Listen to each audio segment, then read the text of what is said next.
Welcome to GK all collection. आज है 24 मई और 24 मई 2023 से करंट अफेयर से जितने भी प्रश्न जो कि प्रतियोगी परीक्षाओं की दृष्टि से महत्वपूर्ण होंगे उन सभी के बारे में हम डिस्कस करेंगे। साथ ही प्रश्नों से संबंधित महत्वपूर्ण फैक्ट की भी चर्चा करेंगे। आज की क्लास की प्रैक्टिस टेस्ट पीडीएफ और आंसर की पीडीएफ आपको वीडियो के डिस्क्रिप्शन में मिल जाएगी। पीडीएफ आपको हमारे टेलीग्राम ग्रुप में भी मिल जाएगी। टेलीग्राम ग्रुप का लिंक मैंने डिस्क्रिप्शन में दे दिया है, वहाँ पर आपको सभी पीडीएफ एक साथ मिल जाएंगी। वीडियो को अंत तक देखें। वीडियो के अंत में मैं एक क्वेश्चन भी आपसे पूछूंगा जिसका आंसर आपको कमेंट बॉक्स में देना है। डेली करंट अफेयर्स वीडियो देखने के लिए जीके ऑल कलेक्शन को सब्सक्राइब करें। तो चलिए शुरू करते हैं।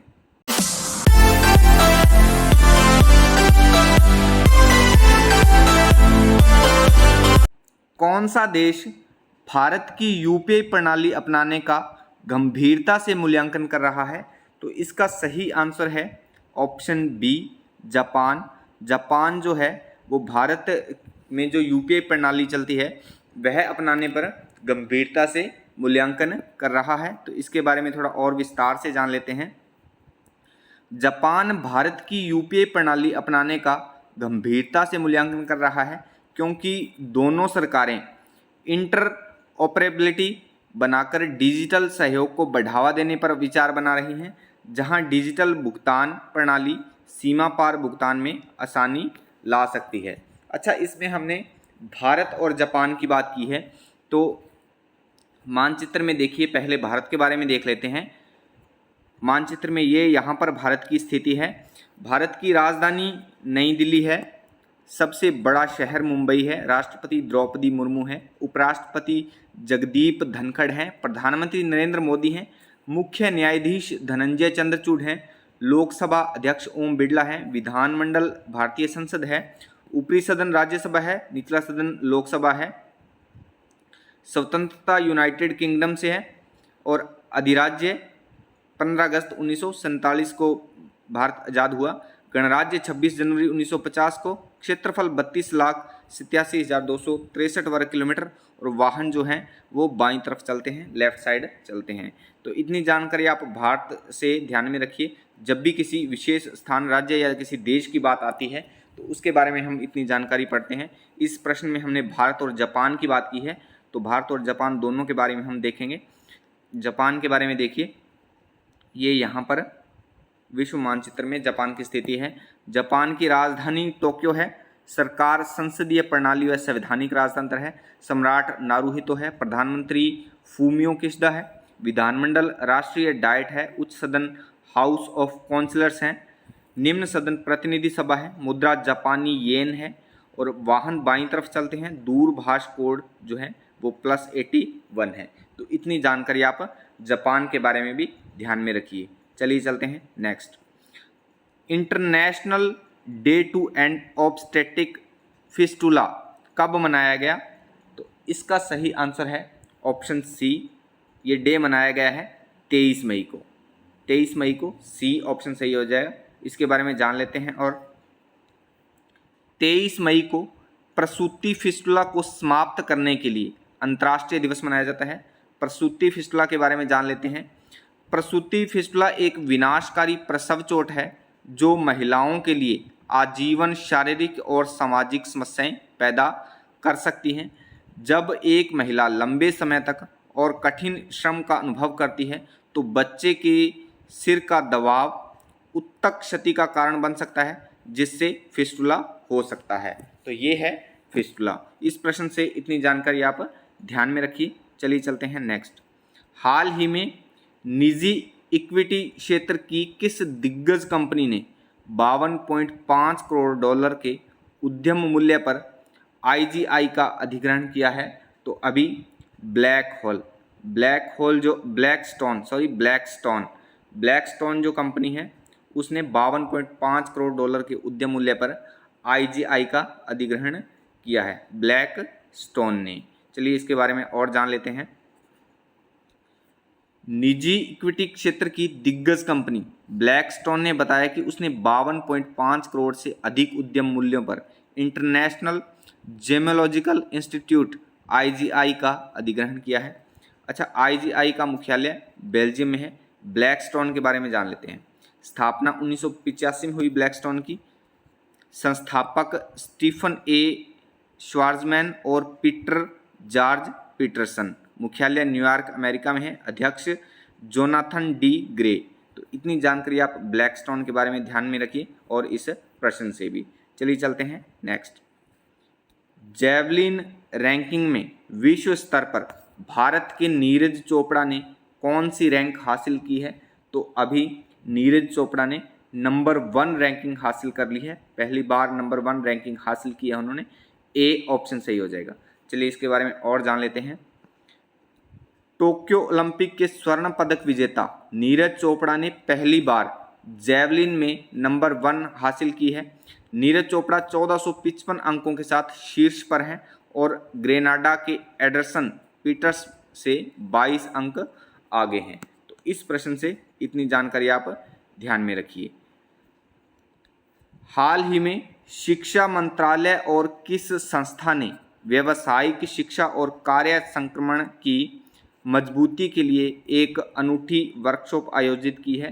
तो अभी शिक्षा मंत्रालय और विश्व बैंक ने, ए ऑप्शन सही हो जाएगा।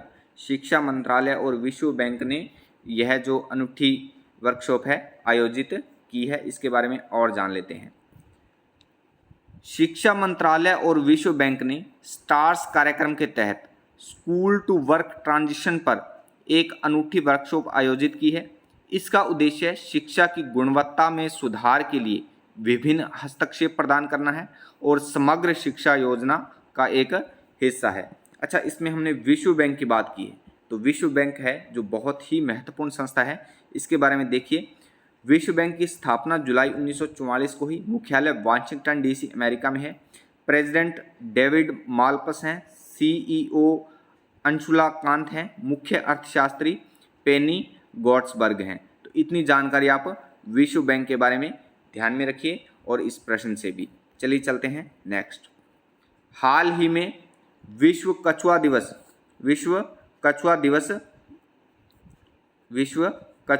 2023 कब मनाया गया? तो अभी 23 मई को विश्व कछुआ दिवस मनाया गया। ए ऑप्शन सही हो जाएगा। चलिए इसके बारे में और जान लेते हैं क्यों मनाया जाता है कछुआ दिवस। विश्व टर्टल या विश्व कछुआ डे हर साल 23 मई को मनाया जाने वाला एक वार्षिक उत्सव है। यह सन 2000 में शुरू हुआ था।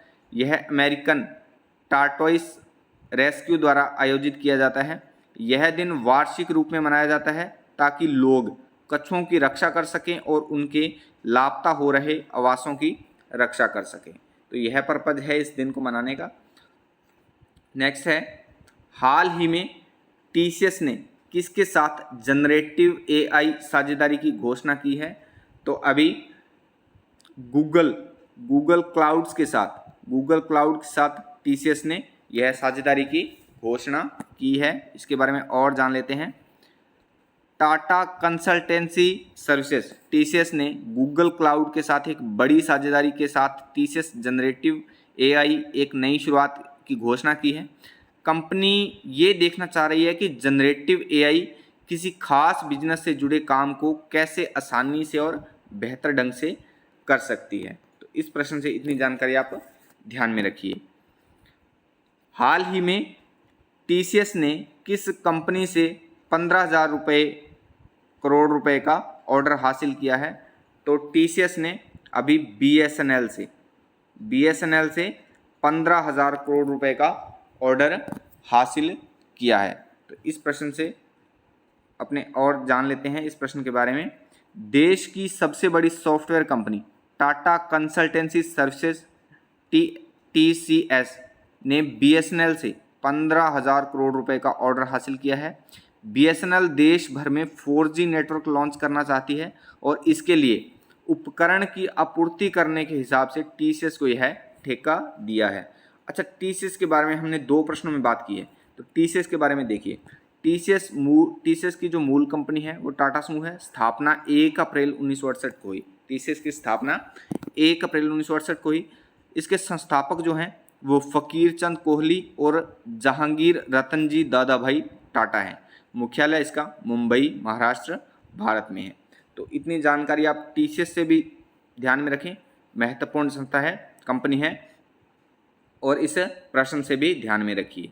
चलिए चलते हैं नेक्स्ट। भारत और किस देश के बीच जल संसाधन प्रबंधन क्षेत्र में अद्वितीय साझेदारी हुई है? अभी भारत और इजराइल के बीच, डी ऑप्शन सही हो जाएगा। भारत और इजराइल के बीच जल संसाधन प्रबंधन के क्षेत्र में एक साझेदारी हुई है। तो इस प्रश्न से और जानकारी जान लेते हैं। भारतीय प्रौद्योगिकी संस्थान आईआईटी मद्रास ने भारत इजराइल जल प्रौद्योगिकी केंद्र स्थापित करने के लिए इजराइल के साथ साझेदारी की है। इस संयुक्त पहल का उद्देश्य भारत में जल संसाधन प्रबंधन और जल प्रौद्योगिकियों में चुनौतियों का समाधान करना है। तो इस साझेदारी का ये उद्देश्य है। अच्छा, इसमें हमने इजराइल की बात की है, भारत के बारे में हम पहले पढ़ चुके हैं, तो इजराइल की बात की है। तो इजराइल के बारे में देखिए, ये पश्चिमी एशिया में आप यहाँ पर देख पा रहे हैं कि यहाँ पर इजराइल की स्थिति है। राजधानी तेल अवीव है, राष्ट्रपति इसाक हरजोग हैं, इसके प्रधानमंत्री बेंजामिन नेतन्याहू हैं, मुद्रा इजरायली नई शेकेल है, वाहन दाईं तरफ चलते हैं और दूरभाष कोड जो है वो +972 है। तो इतनी जानकारी आप इजराइल से ध्यान में रखिए। नेक्स्ट है, हाल ही में जारी हुए यूपीएससी सिविल सेवा परीक्षा के परिणाम 2022 में टॉप किया है। तो किसने टॉप किया है? तो इसका सही आंसर है ऑप्शन सी। अभी यूपीएससी 2022 का परिणाम घोषित हुआ है, तो उसमें ईशिता किशोर ने टॉप पर रही हैं। ईशिता किशोर, सी ऑप्शन सही हो जाएगा। चलिए इसके बारे में और जान लेते हैं। संघ लोक सेवा आयोग ने सिविल सेवा परीक्षा 2022 का फाइनल रिजल्ट जारी कर दिया है। कुल 933 अभ्यर्थियों को सफल घोषित किया गया है। टॉपर्स जो हैं ये देखिए आप, 5 टॉपर्स आप देख पा रहे हैं यहाँ पे। प्रथम स्थान पर हैं ईशिता किशोर, द्वितीय स्थान पर गरिमा लोहिया, तीसरे स्थान पर हैं उमा हरित एन, चौथे स्थान पर हैं समृति मिश्रा और 5वें स्थान पर हैं मयूर हजारिका। पहले जो 4 स्थान हैं ये इन स्थानों पर लड़कियों का कब्जा रहा है और 5वें स्थान पर हैं जो ये लड़का है मयूर हजारिका। तो इस प्रश्न से आप इतनी जानकारी ध्यान में रखिए। कल की वीडियो का चैलेंज क्वेश्चन था, हाल ही में विश्व मेट्रोलॉजी दिवस कब मनाया गया? तो इसका सही आंसर था ऑप्शन बी, 20 मई को विश्व मेट्रोलॉजी दिवस मनाया गया। आज की वीडियो का चैलेंज क्वेश्चन है, हाल ही में दिग्गज अभिनेता शरत बाबू का कितने वर्ष की उम्र में निधन हो गया है? तो इस प्रश्न का आंसर आप कमेंट बॉक्स में कमेंट करके जरूर बताएं। अच्छा, वीडियो के डिस्क्रिप्शन में मैं हर रोज़ प्रैक्टिस टेस्ट पीडीएफ को और आंसर की पीडीएफ आपको प्रोवाइड करवाता हूं, तो आप उस पीडीएफ को डाउनलोड करके रोज़ 1 या 2 बार इन प्रश्नों की प्रैक्टिस जरूर करें। डेली रूटीन में ऐसा करने से आपका करंट अफेयर्स बहुत ही अच्छा हो जाएगा। आज के लिए बस इतना ही। आज की क्लास आपको कैसी लगी कमेंट करके जरूर बताएं। डेली करंट अफेयर्स वीडियो देखने के लिए जीके ऑल कलेक्शन को सब्सक्राइब करें और बेल आइकन को प्रेस करके ऑल पर भी क्लिक कर दें, ताकि डेली अर्ली मॉर्निंग नोटिफिकेशन आपको मिलता रहे। कल मिलते हैं इसी समय एक नए नॉलेज, नई अपडेट के साथ। तब तक के लिए जय हिंद, जय भारत।